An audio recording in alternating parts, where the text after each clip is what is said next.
Hello, everyone. My name is Armando Perez-Carreno, and welcome to the Web Talk Show. Today with us is Jake Isham, filmmaker turned brand strategist. How are you, Jake?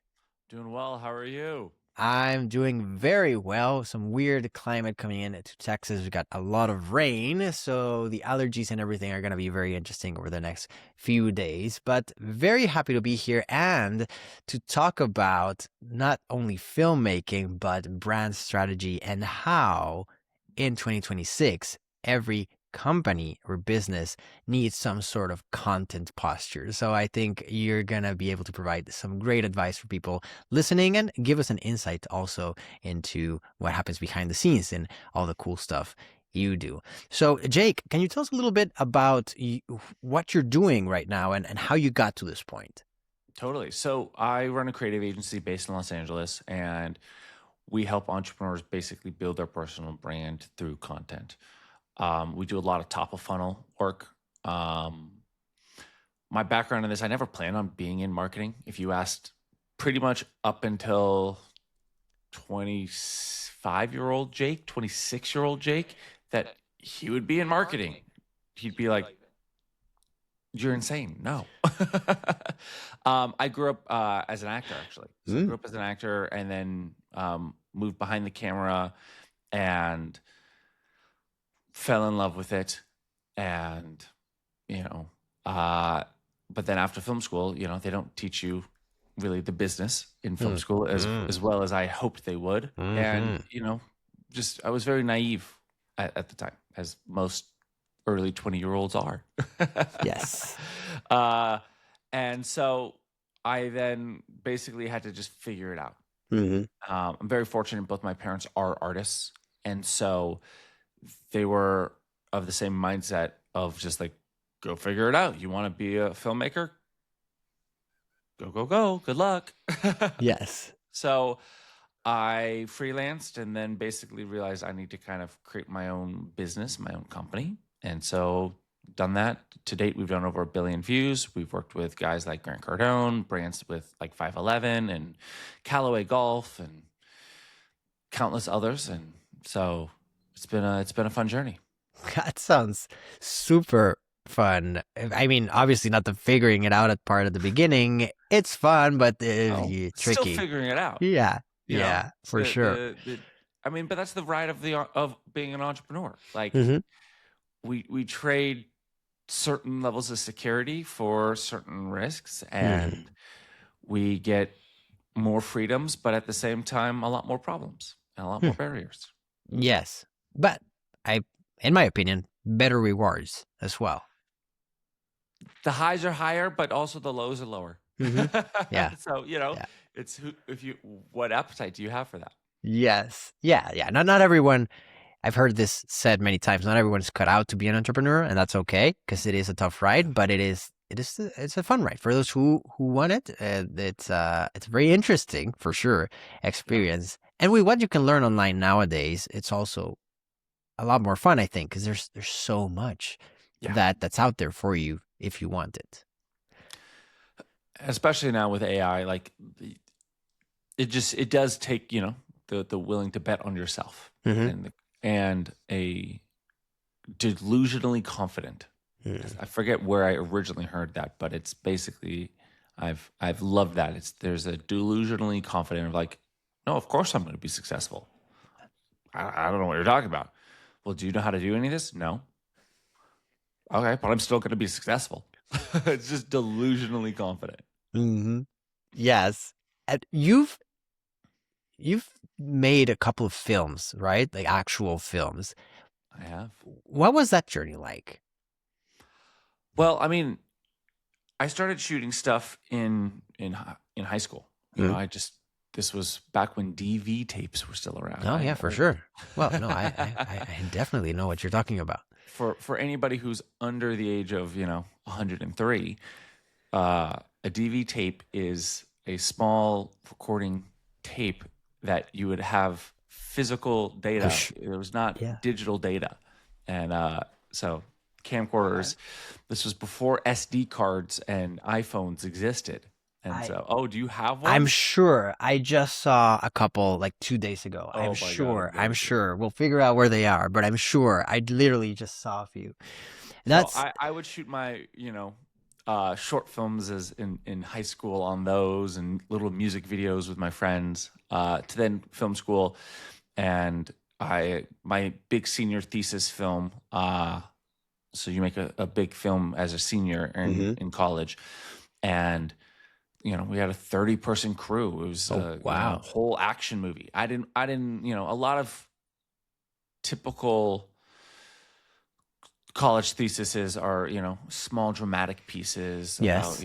intimate moments. And I was like, I don't care to make movies like that. That's not Mm. what I want. That's not the stories I want to tell. It's not the movies I go watch. And at that time, Skyfall had come out recently. And I was like, I want to make that. Yeah. And so I did my best. And it was not bad for a 22-year-old senior thesis action James Bond type movie. Little Mission Impossible, but it's pretty good. And then since then I've made a lot of other short films. 2 years ago or a year ago, I was deep in growing my agency, and then was like, okay, I need to get back to my creative side. And my wife and I made 14 short films in 4 months. And we What? just blitzed at it, and we're like, great, let's take a little break from work and let's just bang these out. Well, I didn't take a full break from work, but while running my agency, did that. Those one of those films we then took out to festivals, and it won some awards. And so, it's fun. Well, of course it is. I creatives. If you're listening and you haven't done anything creative before, which I think all of us have done something creative. But sometimes you don't express, like you think, oh, I'm not creative because I don't draw or paint or do music or do film. But you do something creative. All of humans do something creative. Cooking a good meal is Yeah, creative. of course. Putting on a Grilling, good right? outfit Yeah. is creative. Throwing a great dinner party or throwing a great birthday party is creative. Mm-hmm. And all of that is yeah, just living beautifully. and our minds work so much better when you're mixing creative endeavors with technical items. So as you're shifting between those, I feel that's where you get the most elasticity, or whatever you want to call it, and then you're really using our brain's power. Yeah. When we see people on social media, we see all these shorts, some very highly produced, some not so highly produced. Mm-hmm. Many people see that and they're just consuming content, and they see, well, okay, that's cool, and then they enjoy it. But then they think, I could never do that. Like, I just cook, or I just help kids, or I just do woodworking. Like, they don't visualize unless maybe if they're watching other people in that specific niche, many people just don't see themselves as being able to have a video-based, if you will, presence online, and they might think it's hard, and you need a lot of technical expertise. What's your take on that? Do you think anyone can just start doing things? Is it a complicated thing to get started in creating videos nowadays, or is it something that's worth giving it a shot? Yeah, I mean, look, at the end of the day, any skill can be learned. Mm-hmm. Like it is now. It might take longer. It might take shorter. You might pick it up quicker. Certain people have a natural aptitude to certain things and are like prodigies and whatnot. But any skill can be learned. And one of my like core tenets in my company is like, be competent. Like you do that through 3 very simple steps. Look, first you got to just be willing to look at it. Let's take filmmaking, right? Are you willing to walk into a camera shop? Are you willing to look online at cameras, at movies, or social media videos, whatever it is, right? Can you learn? That's the next step. Watch YouTube videos, talk to people, like just learn about the subject. And then the third step is practice. Like, it is that simple, but it's the repetition in that. That's where you get it.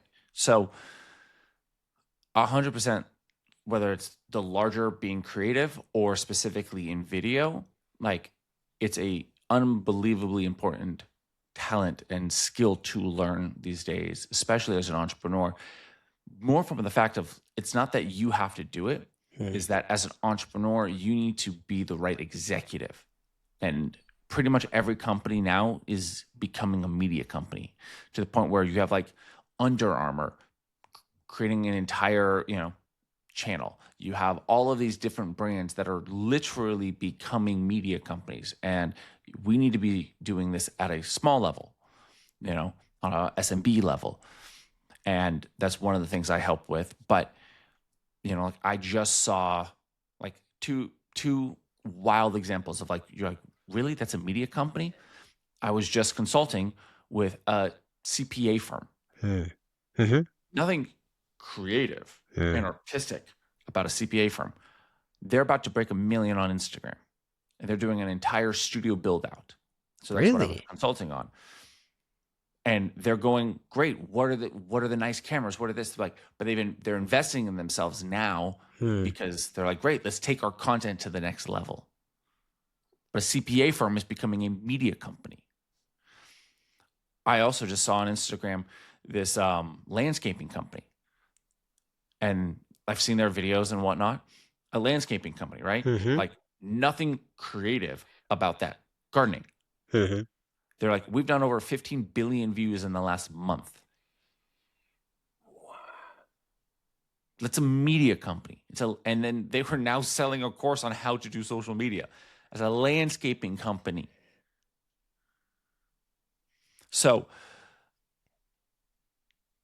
it is a valuable skill. And so even just as an entrepreneur, whether you're going to be in front of the camera, or you're going to be the one holding the camera, most likely you won't be the one holding the camera, even if you're not going to be in front of the camera. But that the same reason why you need to make sure that you know what your salespeople are doing, and what your marketing people are doing, and what your delivery is doing, and every division and every department of your organization, your media team, you need to know what they're doing and how they're doing it, so that if they're not doing something correct, you can help improve them. So I'm a big believer for entrepreneurs to understand and know every department, because then they can better work with that person in that department. When we look at the landscape, maybe 10 years ago, social media, right, was more of the CEO or someone just hires a company. Just do some posts, or have someone, do some posts. And they would do these basic, they're just posting things, but it wasn't really something that made people feel the company, right? Like, really understand what's going on with that company. And now it's more of these companies, like you're saying, they're creating so much content, but video content, audio content, interviews, experiential content that now you're watching it, and it's like you feel them, these people, and these brands, and so it's no longer.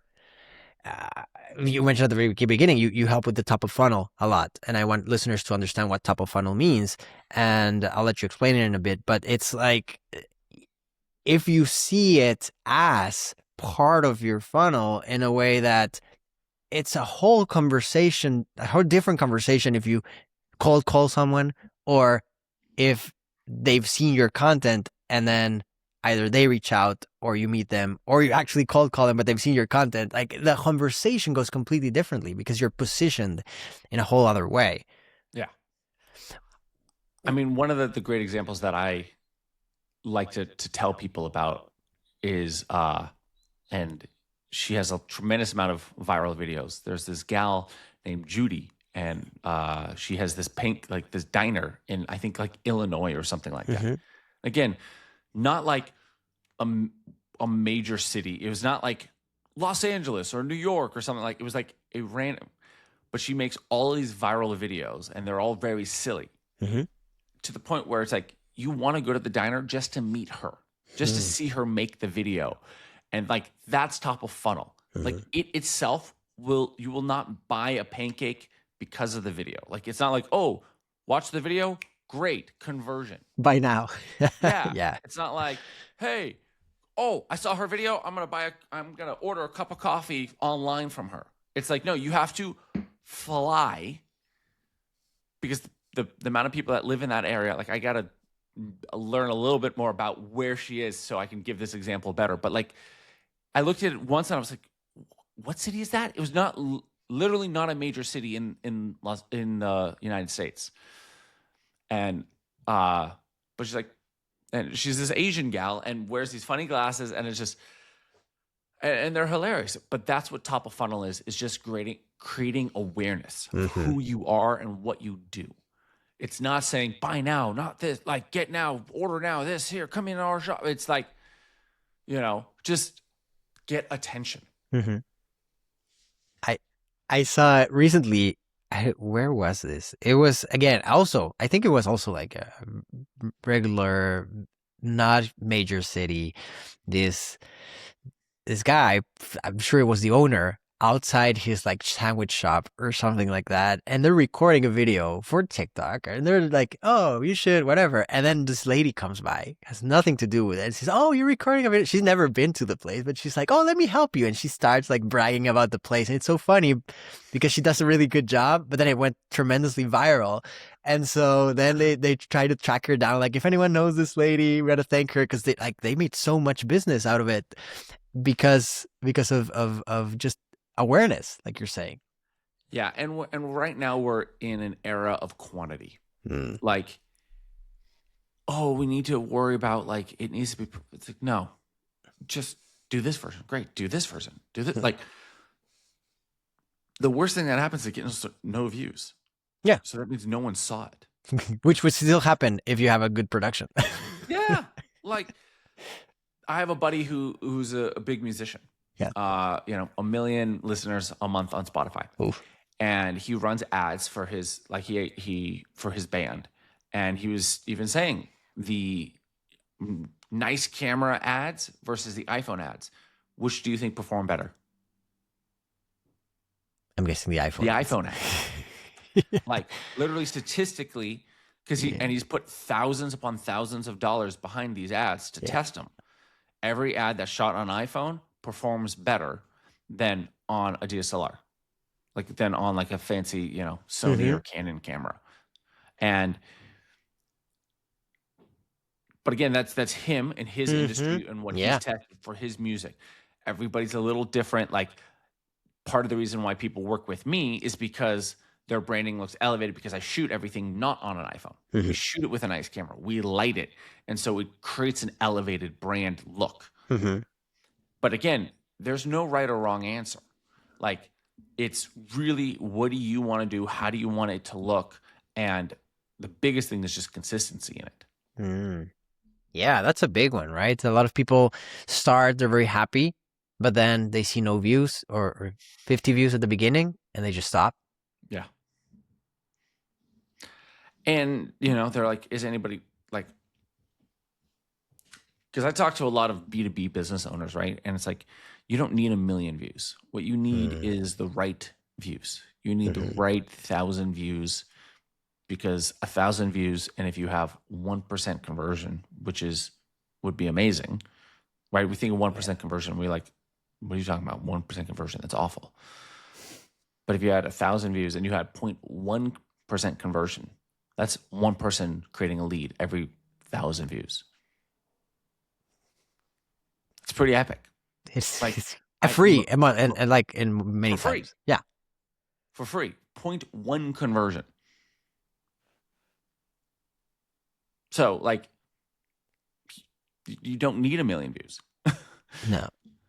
And that's a great point, because B2B, for context, people, it's like, if you're selling at $5,000, $10,000, $20,000 service, one sale is big. right? And so if you have 600 views on your videos, that's 600 people. Place yourself in a room with 600 people. That's a lot of people to be with. So if you can consistently, like Jake is saying, put content out there once a day, multiple times a day, etc. If you have the capacity to be consistent in that, even if they're very basic, and you're going to get 50,000 views a month, for example, for free, just starting out, like with a new account, then if at least a few people buy, you're in business. Yeah.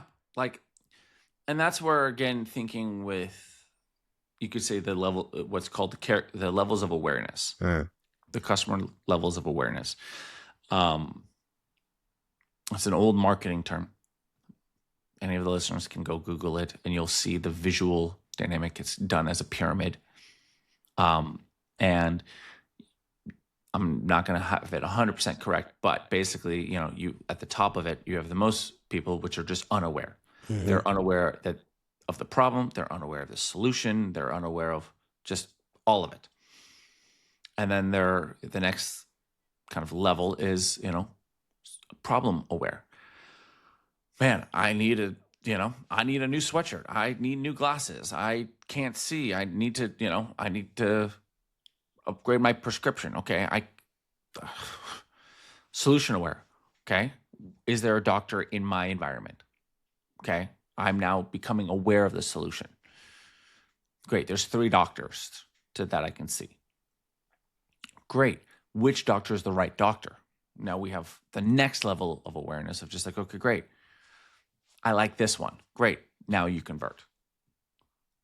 So it's these, and so you got to kind of think with making, or just go, okay, great. What is my content fulfilling in that? And not to overthink it. And people, you do it naturally by just doing it more. Yeah. But the biggest thing is just go, I need to make content consistently speaking to my audience. If you first and foremost just do that, you just go, okay, great. The people who jump on my sales calls, the people who I'm doing, consulting with, or, people who ask, or just even friends who like, hey, tell me about this. Wait, what do you do? Mm-hmm. The what do you do even question, you put that on video. This is what we do. We help this person solve this exact problem. If you have that problem and you're this person, let me know. That's what we do. Oh, okay. Well, how do you do it? That's another video. Take it's not that hard to come up with video ideas, because you just literally answer the questions you get asked and make them into videos. It sounds simple. But it is, and people overthink it. Yeah. That's the problem inherently, is that people just overthink it, because they're like, well, and it's usually it's the simple ideas, not the complicated ideas. It's the simple ideas,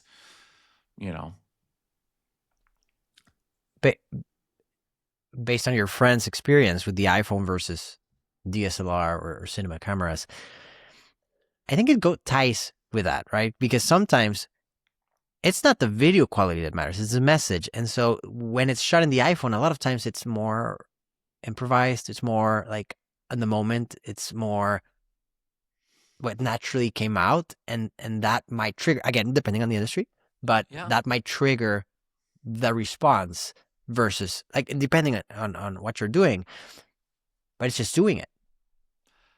And that's the biggest thing. It's doing it and being consistent about it. Like, I have a friend who is an influencer. He and his wife had stopped doing the social media game, and they were like, great, let me just build, like, were growing their accounts, and then they stopped, and they were running some more business stuff and this and that. And then they finally came around just recently,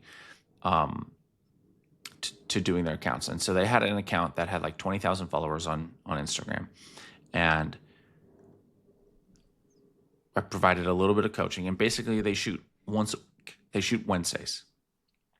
Wednesday morning, they wake up, get their son to school, and then they sit at their whiteboard. What ideas are we going to shoot today? Great. Come up with the ideas, come up with their 7 ideas. They shoot their 7 ideas that day, edit them, schedule them out, and they're done. Oh. And they are now in, I think it's been about 3-4 months. They've grown from 20,000 and they just are about to break 100,000 followers on Instagram, including many videos over 1 million views and even one video that got 50 million views. Wow. And it just comes from doing the work, from being consistent. And you don't know what's going to pop off. You go, oh, this video is gonna do it. And you're like, no, that didn't do it. But then this video gets 1 million views and you're like, oh, okay. And so the biggest thing that I would say is, like, once you have a video that does pop off, is repeat the formula. Repeat the formula. Like, it worked. Do it again. Do it again. Do it again. Double down, double down, double down, double down, double down. Double down, double down, double down, double down, until it does not work anymore. Like, milk it for all you can. That's my 2 cents. That's excellent advice. The deciding on your own whether something's going to work or not is silly, because you never know, because it's the audience. I've found myself sometimes, if I think about it, I might stop something from going out.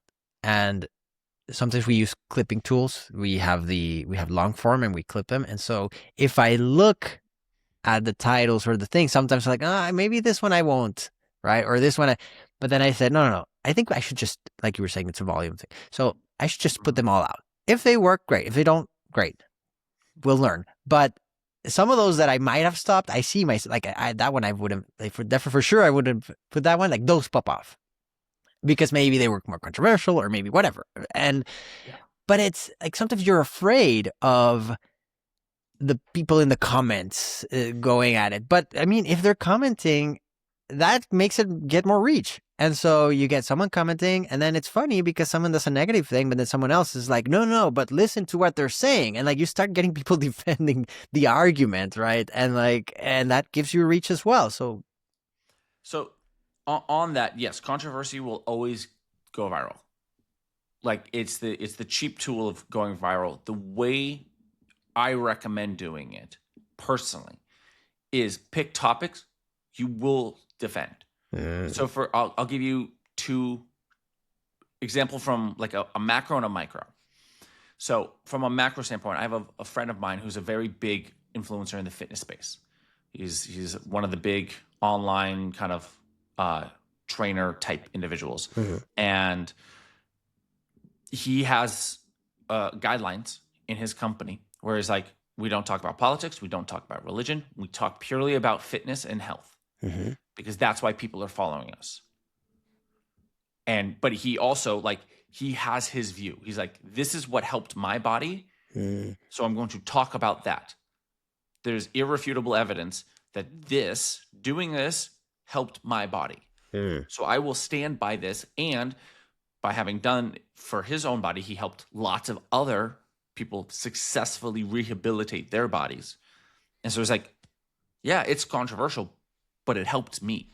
It's different than the norm, but it helped me. And thus he grew a massive following because of it, and has helped and has tens of thousands of clients. So that's on the macro. On the micro, I run a podcast with a buddy of mine in the filmmaking space, and it's an excuse for us to A, hang out, and B, be filmmaking nerds. Yeah, for sure. I understand that perfectly.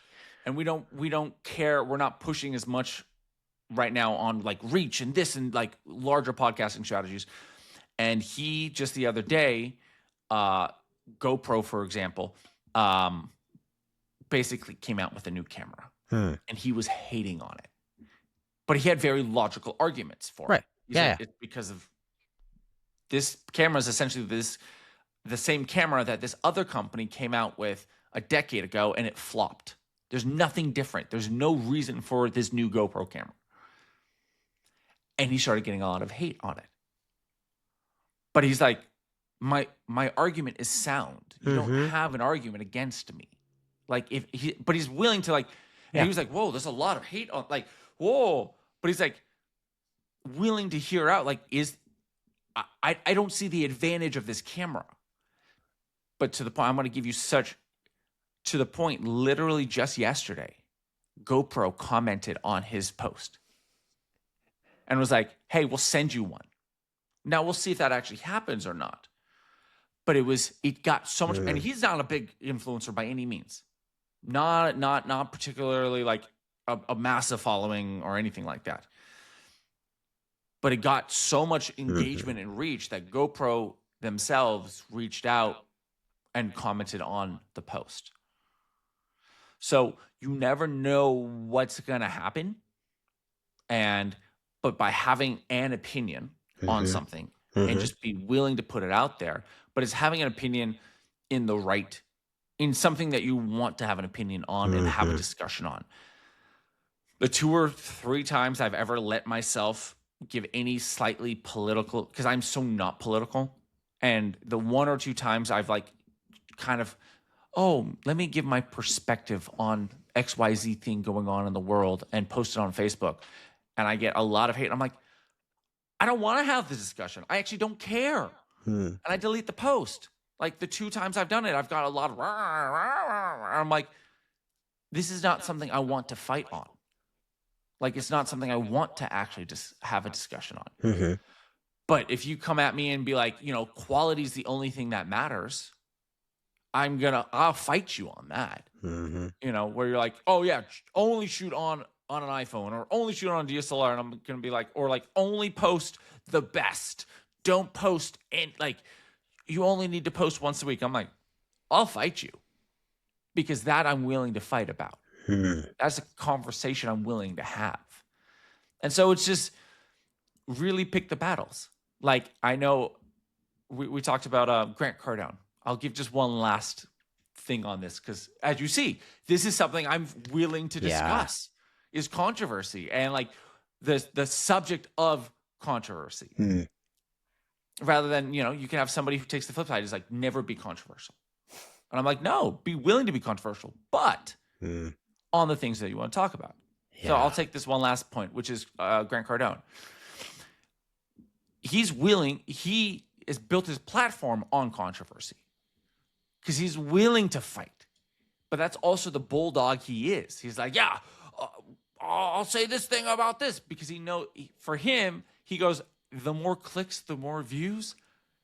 That's all I want. He's doing it strategically, not from the standpoint of like, oh, you're wrong, I'm right. He's doing it from I just want you guys talking about me. But that's his view. So he's willing to make political things that he does stand behind. He's willing to talk and say kind of outlandish things because he just cares about the attention. And he knows, 50% of the people are going to hate me. I don't care. But again, that's what his appetite is. I don't have that appetite. I like that. I like the concept of, if you're going to use controversy, because we all know it works, use it for the right reasons, or just not necessarily think of it in a controversial way, but stand strong to your point. And if there's controversy, then stand strong to your point. And I found it's funny. And if I may, you can always say, hey, I was wrong.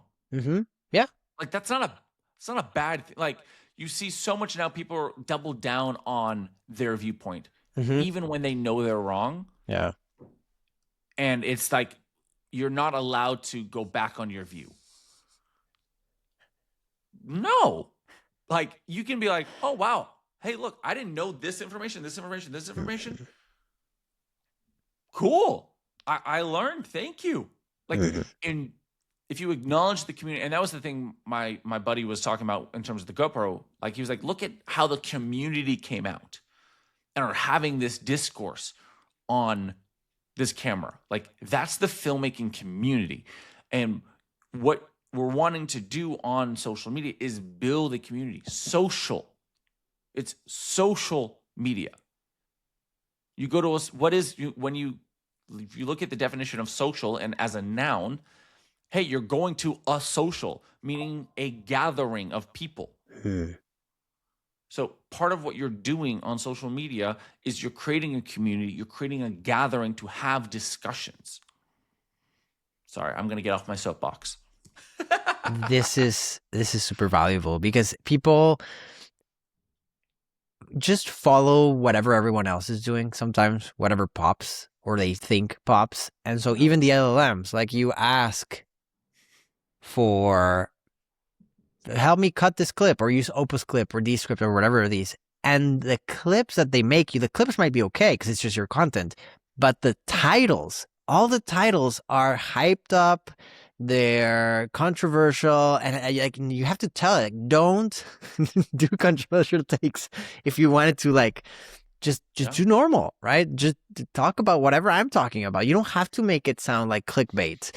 But since it knows that that's what has worked before in the past, that's sort of what it's trained on, not necessarily the most recent things. And so it gives you that. And yeah, I think what, like you were saying, I mean, many times it's you don't have to be like everyone. If you want to do your own thing, I think nowadays more and more you're starting to see these channels pop where they're very casual and very honest and to the point, and like people are liking that naturalness of it. Yeah. And it's just there's an authenticity, that you need to have of just you're building relationships. They're just online, but like the goal is, as a business owner, in my opinion, is you want to build these relationships so that they become clients and customers. So when you make a video, you're not talking to the masses. You're talking to the person on the other side of the phone, on the other side of the computer. That is a potential prospect. That is a potential client or a customer if you're on the B2B side, or on the B2C side. Like that's who you're talking to. You're not talking to the algorithm. You're not talking to the masses. You're talking to one other person on the other side of the phone watching this video. Yeah. I like Gary Vee always says that people give the excuse of the algorithm. They're like, oh, the algorithm hates me. And I've seen a lot of people say that. And I'm like, no, it doesn't. But he says it in such a funny way. Like the algorithm is people, right? It's just whether people like the video or don't like the video or keep watching it or don't watch it. These platforms want you to pop. Like they want your content to pop because that means more views, that means more reach for them, that means more ads, or whatever monetization strategy they have. So it's not like they see a channel like, oh, I don't want to promote that channel, so let me, as if they had time. They have billions of users in many cases. They focus on making it work. And what's your take on how much to post? Like I know there's some people that post once a day, but then there's some that post 100 times a day. Have things changed? First and foremost is what you can do consistently. That will always be my senior rule. It's what can you do consistently? I constantly compare social media to the gym. What's better? Going to the gym one day a week for 4 hours, or going to the gym 4 times a week for 20 minutes? I don't know. 4 times a week, 20 minutes. I guess. You're going to get more gains. You're going to, rather than, just stress out the muscle. Relaxing. And it's the same thing with social media. If you're posting 3 times a week, it's going to be better than, for 6 months, rather than, okay, great, I'm going to do 30 posts in a month and then not post for 5 months. Mm-hmm. Yeah. Well, that makes sense. Yeah. And what about focus? Should you, for the sake of the algorithm, other people, is there something to be said about focusing on a specific subject or subject matter such that these tools sort of understand on your business? Like, if your business is landscaping, don't talk about your cats. If your business is telecommunications, don't talk about football. Like, don't talk about sports betting. Like, talk about your business. Like, I talk about marketing, but I talk about, okay, great. Hey, look at how the Super Bowl, you look at marketing during the Super Bowl. But I'm but I'm not going to be talking about, sports betting. But I can talk about how marketing relates to sports betting, if that's relevant. But like, as you notice on this podcast, we've only talked about marketing. We talked a little bit about filmmaking, but that's my background. But we've just talked about marketing and branding and positioning and content. We're not being like, okay, great. Hey, who do you think is going to win the World Series? This is why are we talking about that? Doesn't make sense. So That's a good point. I've found that from what you were saying at the beginning of, if you have an audience, people are watching your videos, and if it's B2B, you might need 1,000 views or 500 views or 2,000 views or 50,000, but you don't need millions, right? But that's because you're talking about focused audiences. There are audiences that like your content, and I think there's two sides of it. Let's take let's take a product like Scrub Daddy, right? Okay. Yeah. Like every household can have a sponge. Yes. All they do is talk about sponges and cleaning. They're not talking about driving a car unless they're talking about cleaning your car with a sponge. Like, it's still about their product, even though it can reach everybody. Everybody is their audience. They're still just talking about their business. Now, they can make funny sketches about their business. They can take informational and educational videos about their products. Like, you can do it in any kind of genre of content, but they're talking about you talk to your prospects, your customers, the people who are going to who you want to pay you.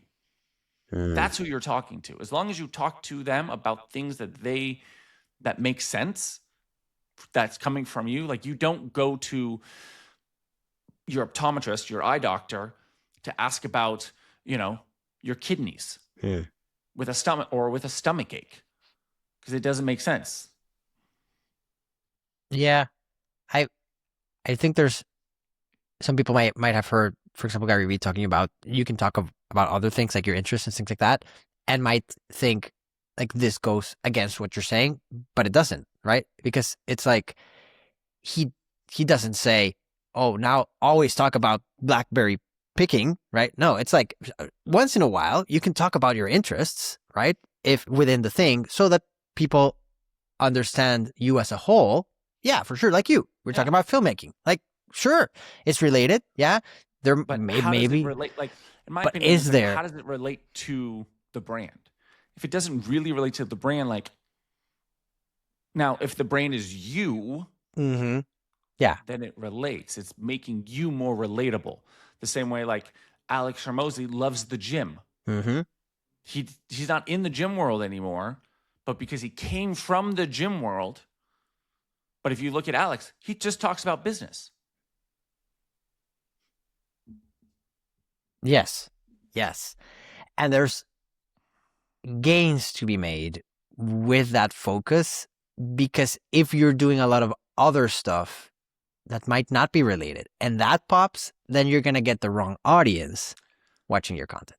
So that's what happened to me back in 2020.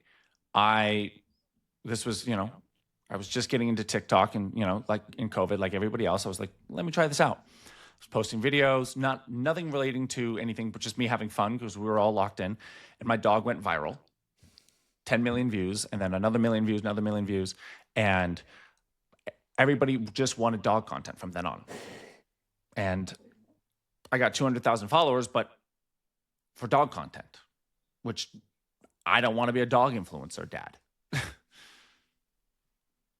Yes. So that very much happens. Yeah. And you just got to that's why you have to stay on topic.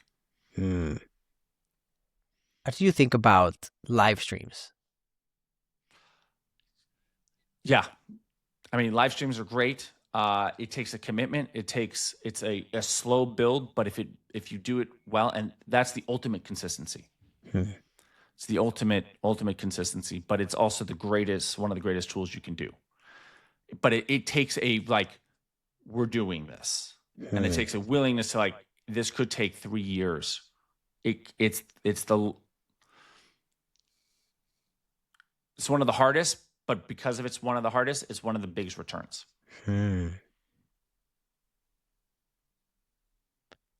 Did you hear Mr. Beast talking about when they went on the stadium with the influencers? Yeah. That's my point. It's one of the hardest to build, and because it's one of the hardest to build, it has the greatest ROI, as it always is. Yes. It's hard in many levels, right? Because it's the consistency of doing it, but then also you're live. So it's like you have to be able to say things live. You need to be able to respond to the comments. You need to be able to be strong-willed to not look at the negative comments and a bunch of other things, which is great. It's great practice for anything in life, though. Like if you start streaming at an early age, for example, not like kids, right? But if you start streaming, you're doing it, you're young, whatever. Then if you are asked to go speak at a conference, you're good. That's why I love podcasting. I love being on podcasts because it's one of the best low lift ways of building your brand and understanding your talking points. So live streaming is easy to get into in terms of like specifically now with TikTok, for example. You just turn on the phone, go on TikTok, click go live, and I mean, I think you need to have a specific number of followers, like 1,000 followers, or something but like that. and it's not really true. I started streaming on TikTok earlier because there's a trick. If you go on, they have like a gaming part of it. So if you go online, and it's a PC only, but you go online, you can set up like a gaming account, and so it allows you to do TikTok live from the computer, from a PC, which you can do in virtual machine if you want. And that gives you access to like real live TikTok, and you can start. And TikTok is great in that terms of like they're sending people into your live stream constantly, which is very interesting. So if you figure out what people like, you can do well in terms of that compared to other platforms. But what I figured out was you could do that, start getting views, and if you stream for a certain number of days that they ask you to, they sort of change your account to like the right level, and so you can have 50 followers, subscribers, whatever they're called, and then you can still stream now from the phone. And so my TikTok following isn't big, and I can stream from it no problem since like last year or whatever, whenever I did that. So that's a little trick that people can do to like get access to it without having to have a huge following. And since not everyone is streaming, there's a lot of people, you see a lot of people streaming, but compared to the number of people putting content out there, the streamers are like nothing. Yeah, but again, like what I love about hearing that, because I didn't know that, because I'm not in the gaming world at all. But what I love is like, it's the consistency. Again, TikTok validates that that you're consistent, that you've done it enough, and you're like, yeah, I'm serious about this. I'm doing this. They're like, oh, okay, great. Here you go. We're going to reward you for being consistent. So yes. I love hearing that. It's hard in people's minds, and it's been in my mind as well, where you want to start, but then you get excited and you overwhelm yourself because you think, okay, so I'm going to do 5 times a week. Like even 1 time a week it's tough to maintain it because you have all the other responsibilities and work and whatever might get in the way. So you need to be prepared, whether it's streaming or podcasting or posting content. Just separate the time, like if it's a meeting, because you don't take any other messages when you're in a meeting. So that's what I do, like Tuesdays and Thursdays for the podcast. That time is blocked. Like I know that's when I do the show. And so it always works out for magical reasons, right?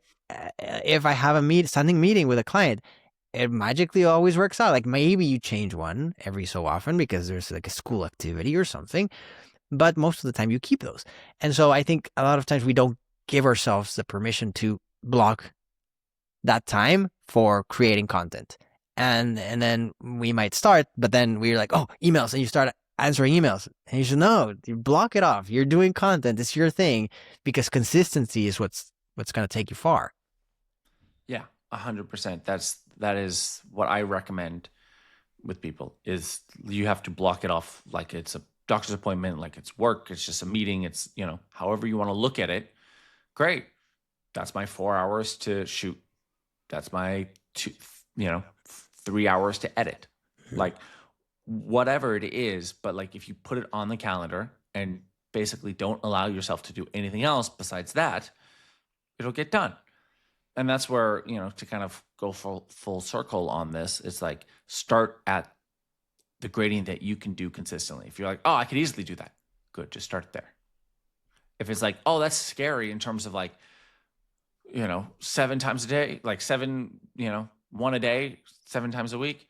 Oh, I don't know if I can do that. Well, then don't do that. Just start with 3 times. If you can easily do it and you're way ahead, great. Fantastic. Like, then maybe go up to 4. But don't go up to just take it step by step by step. And then once you start doing more and more and more, then upgrade the quality. And you can upgrade the quality in a couple different ways. Either literally, the quality of the camera, get a microphone, get a light, get, the whatever technical gear you need to improve the quality. But also improving the quality is, well, maybe I take an extra hour and prep more. What are better hooks? What are better videos? What if I go actually look at my analytics and make sure that this is actually the right video that I need to be making right now? Those are all ways to improve quality over time. We hear the pros like Hermosi or Gary Vee saying things like hook, super important and things like that. But sometimes we know, we hear them, but we don't pay as much attention to it still, because you're like, no, because it's hard. But you have to realize, if the hook's not good, they're not going to watch the video. Unless they love you because you already have that following, that's fine. You don't always have to be hooky in videos. But if you're trying to get, and I want your perspective on this, but if what you want is, you're starting out, you want to get that reach, and you want more people to watch you who don't know you at all, then you need to have a way to hook them so that they'd actually stay for a few seconds. All content has a structure. And this was something that just even recently I really realized, and was a big kind of change. Because at times I would fight it. I'd be like, well, I don't want to do this. I don't want to do that. I want to be different. I want to be contrarian. And I went, because again, I come from the film world, film and television world. It's like, if I were to write a sitcom, like Friends, How I Met Your Mother, etc., like, there's a structure. It's 6 parts. This happens and this happens. Like, there's commercial breaks, etc. If you're writing for Netflix and Apple TV, HBO, there's a structure. If you're writing a movie, there's a structure. Yeah. Social media has its own structure. And you just have to understand the structure. That's where it's like Mr. Beast talks about. It's like, I could make a channel and in 6 months have 10 million followers and never show my face or my voice. Because he understands the structure. And I'm not saying I'm, that I perfectly understand the structure myself, but what I'm saying is that there is a structure. Yeah. And if you understand and learn the structure, you'll win. And so you can, again, going back to being competent, you have to look and you have to learn.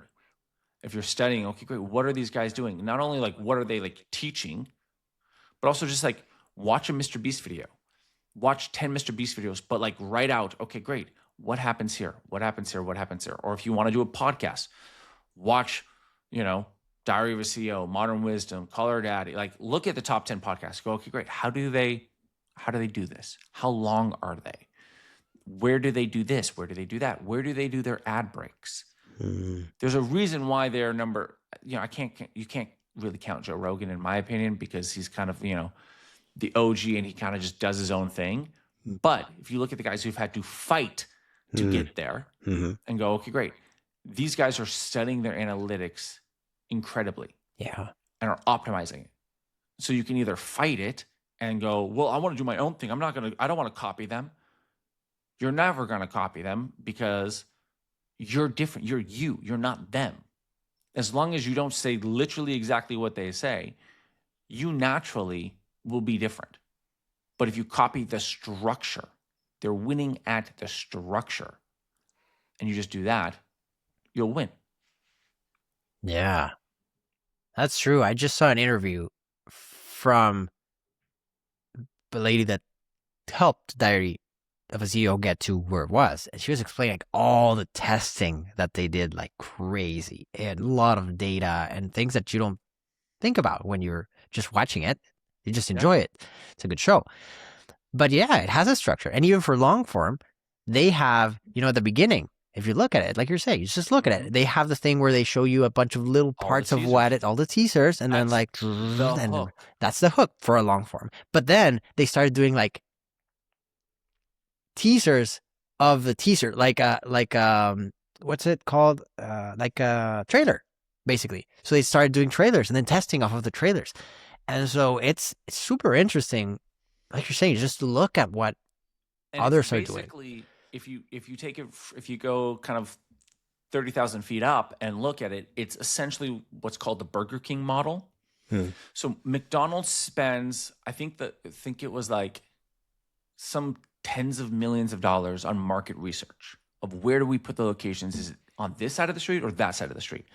Is it on the right turn or is it on the left turn? Yeah. Is it like on 2 blocks this way or 2 blocks that way? Like they're spending tens of millions of dollars a year to figure out the location. You know what Burger King does? They spend zero money and they just go, we're just going to be right near McDonald's. Because we know they're spending tens of millions of dollars. We don't need to do it. We're going to just be right near them, as close to them as possible. That's why you always see a Burger King right next to McDonald's. So if you want to get into the game, look at who's winning the game and just go, quote unquote, right next to them, which is follow their structure, edit like them, light it like them, until you have enough analytics, you have enough following, you have enough growth, you have enough of volume where you can then now start doing your own actual testing. But so many people want to iterate before they duplicate. That's good. I think at the beginning, you don't have any data, like you're saying. And so just try things, see what others are doing, experiment, right? But it's also, you don't need to experiment. And that's where, like, I know, because it stopped me. This is where, like, and again, because it was my contrarian filmmaker in me that's like, I want to be original. I want to be creative. I need to figure this out and just do my own thing. And I've seen others who, like, for example, those friends that I said that grew, 70,000 followers in 3 months. It's because they don't do anything original. They see what others are doing and they execute it themselves very well. They're doing some original things, but they're just executing on great ideas that have proven to be successful and are growing. Like, they're not worrying about, we need to come up with this original, they're not worrying about that right now. They're worrying about, okay, great, let's just get the rhythm. Let's get the duplication. Let's follow the formula. Let's find the formulas. So follow formulas or instructions. Let's call it instructions at the beginning until you're good at it. Like when you're cooking. Let's say you're doing pasta for the first time. You have no idea. You follow the instructions in the box. If you follow those instructions, you're going to get pretty good pasta. Now, can you make it better as you make it many times? Yeah, you could become a pasta savant. But the first time, read the box, 10 minutes after boiling, it's going to work. And then do your thing. 100%. And that's all it is. It's like, you got to just duplicate what others are doing. Because also, like, okay, great. You do that for 100 videos and you grow to 100,000 followers. 100,000 followers, yes, to everybody. Like, you got to look at it on both sides of the coin. It's a lot of followers, but it's also not a lot of followers. Like, you get the reason why you get the people who are like, oh, you're just copying blah, is one of two reasons. One, because they're massive and doing it, and then they're not iterating at all, but they have 10 million followers or something like that. And you're like, okay, well, you're just copying Mr. Beast. You're just copying blah. or that person who's saying it wants to be doing it themselves and is not doing it at all. And so they're just, all they can do is put you down. Yeah. If you were asked for advice by a business owner or somebody who wants to start creating content, they're doing their stuff on their iPhone right now, they're good, or Android, doesn't matter, but they want to do it a little better. Where would you say is the best next thing? Get like a mic, or try to get your camera more stable, or try to get a better camera? What would be, without really... Microphone first. Yeah. Microphone, good audio, always first. Second, a light. Don't get a ring light. Please do not get a ring light. Please, please, please do not. But you can get a light panel, a softbox light, like, again, $100 or so. Like, then, because, for example, this podcast, I'm on my iPhone right now. My iPhone is my webcam. Wow. But I have a good mic. I have a light, so it looks professional. I know how to light it. I put a little light, another light back there, so it looks a little bit more interesting. I have a good set. You know, I've taken these time to make these elements. Now, if I upgrade this camera, if I didn't have the light, didn't have the mic, but I had a nice DSLR, it wouldn't look great. It would look awful. But I can put my nice, $5,000 camera on here and it'll look even better. But it doesn't replace having bad audio. As we, first started this podcast, before we even clicked recording, you perfectly caught that it wasn't set to my microphone. You were like, whoa, why does it not sound so good? That was the first thing you said to me. And it was because the setting was off. It was set to my phone microphone, which sounded really bad. Comparatively, right? Compared to, a $3,000 mic, or not a $3,000 mic, a $300 mic. And one would hope you spent $300 on a mic, you would hope it sound really good. Yeah. Yes. That's very important. Because you see the camera. So people see and they're like, oh, first thing and then they spend a ton of money on the camera because there are no cheap cameras. But like the iPhone camera is great. And you could do from max, depending on which one you have and everything, like you could do the continuity thing or whatever, and you get the camera. That's great, works great. But yeah, I've seen like even where do I have it? I bought these like cheap lapel microphones that now you can connect to the phone. I mean, not cheap, but They're cheap great. in terms of like you're in filmmaking. Like when you started, how expensive were microphones, right? Plus the gear. Yeah, it was tough. And so now you can get these things for like $40 or $80 and you get like a really good between mic. $80 and $120 for a good one. So like I say $100. Yeah, magnetic. They're fabulous. Has 2 mics. You could do interviews when you're walking on the street. Like I got them just to have something. Yeah, they work great. And now it sounds a lot better for those like live streams. You're doing a video on the thing.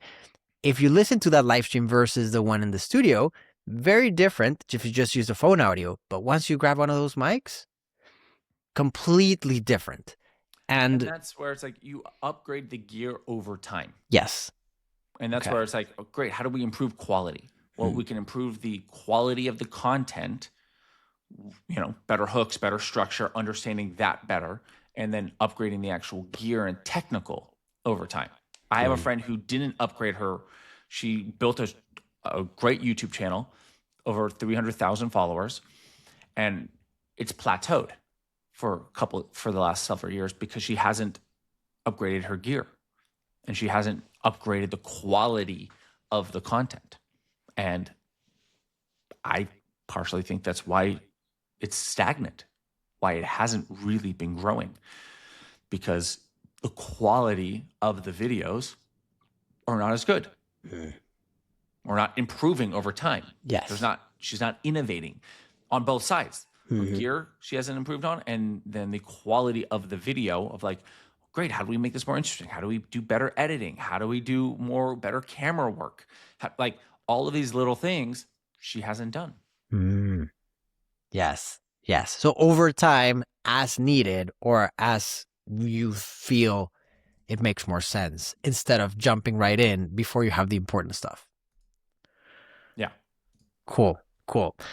Jake, if people want to learn more about what you're doing and maybe get some advice from you, where is the best place for them to get your content? LinkedIn is great. LinkedIn is fabulous. Jake Isham. I have an Instagram, Jake Creative Marketing, that they can follow. Otherwise, you can reach out kind of on any channel. You'll see my photography, which is Jake Captured This, or my filmmaking, which feel free to follow. But otherwise, just DM me on any channel, and always happy to help and see how I can, if you need advice or anything like that. Amazing. I'll put all those in the show notes for listeners to find you. And if you're listening and you haven't liked and subscribed to the show, please do so. That way you are aware whenever we have new episodes like the one with Jake today, which was amazing and full of excellent advice. Jake, thank you so much for coming on the show. Thank you for having me. See you on the next one, everyone.